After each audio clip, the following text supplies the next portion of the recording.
We remember our ancestors today. We remember the history of this place. We look forward with great hope and a great vision. A World War II internment camp that was shut down in 1946 and long since forgotten is now a National Historic Monument. It's a powerful emotional story that needs to be told. It's at this site, this wall, where the Honouliuli internment camp was located. At the dedication ceremony, the Honouliuli internment camp, hidden in an overgrown gulch in Kunia, was blessed twice, once by Reverend Kaleo Patterson and by a Shinto priest. Make clean of any impurity of thought or design this land upon which we stand. If there are any kapus or stipulations of any kind, we ask that you, cut away, make this land the best that it can be for that which we are about. And we thank you for the one family that we are now, here at this place, at Honouliuli. We pray that you would keep us together in your love as we continue to care for this place and to make it the best that it can be.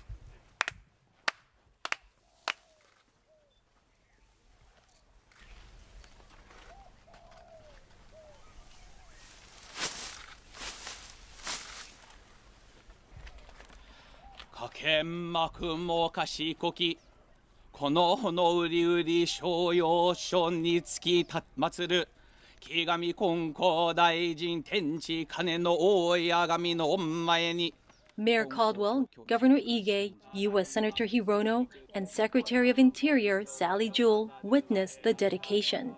I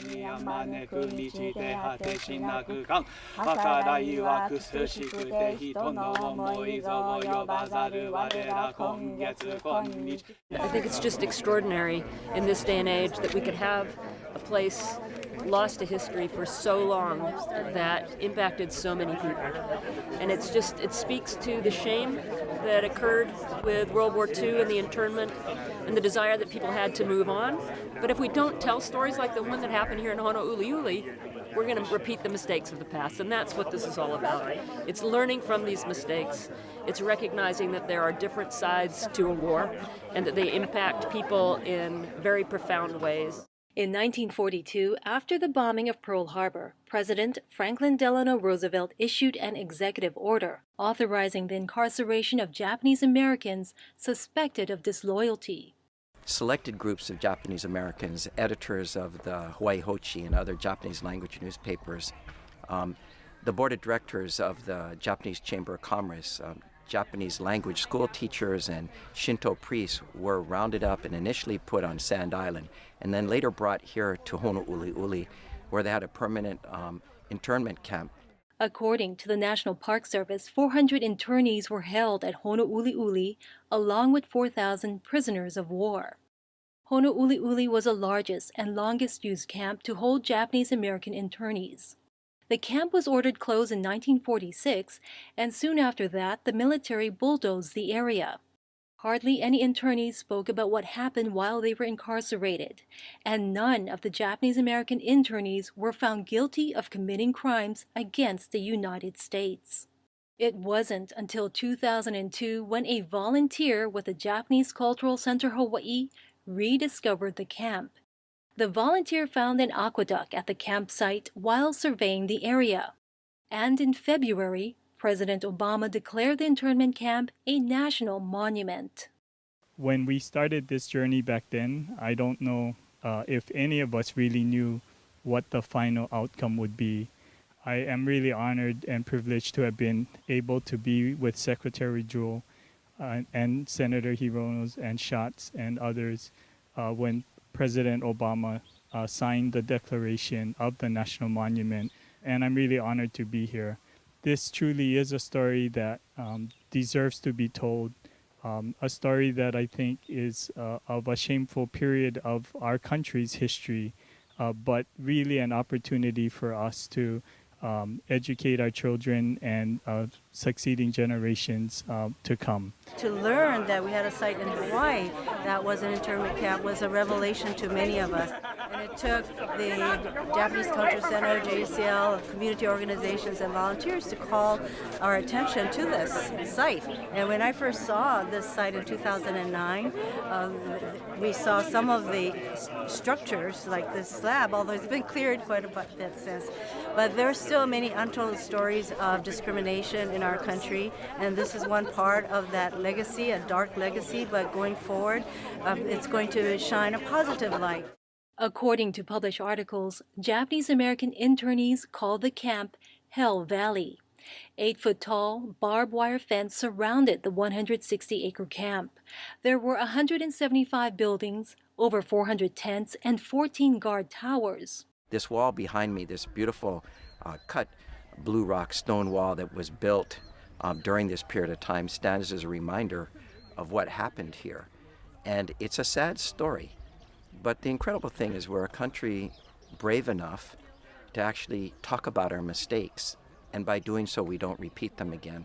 So we have a monument that's starting out here that's a living, breathing story of what occurred, a story that for many Japanese who were interned here didn't want to talk about. This site was lost. People didn't know exactly where it was because the internees didn't want to talk about it. But we're talking about it now to make sure that something like this never ever happens again in our country. Agricultural company Monsanto Hawaii donated the 143 acres of land the former camp is located on to the National Park Service. Secretary Jewell says the Park Service will rebuild the camp so visitors will get a sense of how oppressive life was back then. We will have experts from the National Park Service that will work alongside those who are still living, that have history, and we'll try and tell enough of the story that people can come here and get the feel of what it was like when they were here. So I think that you can expect some of the vegetation to be removed. You can expect some of the structures, tents, and so on to be recreated so that when people come and visit, they will have a sense of what it was like to be interned here. Why it was so hot and so exposed, not as we feel today with the shade, but in a very very profoundly uncomfortable way. And we will also expose, as we did with the archaeology here, how people tried to beautify this horrendous site, how they tried to line their walkways with shells and make it more of a livable community. So those are the stories that will be told, but it'll be living history. It will continue to be enriched by stories that come forward, and we'll look forward to telling those as well. I can't wait to see the story unfold in the coming years. We've got a lot of holly coil right now. It's going to be cleared, the site's going to be opened up, and I hope that they restore some of the barracks so you can walk in and you can smell the dry wood, you can feel the oppressive heat, and you get a taste of what this place was like back in the 1940s before the end of World War II.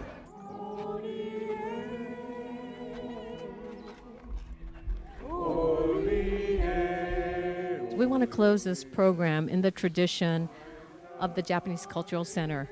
We bring children, we bring the public to this site, and our tradition is we conclude our tours with the singing of Hawaii Aloha. It's our tribute and in honor of the internees, of the people who were incarcerated here. Wow.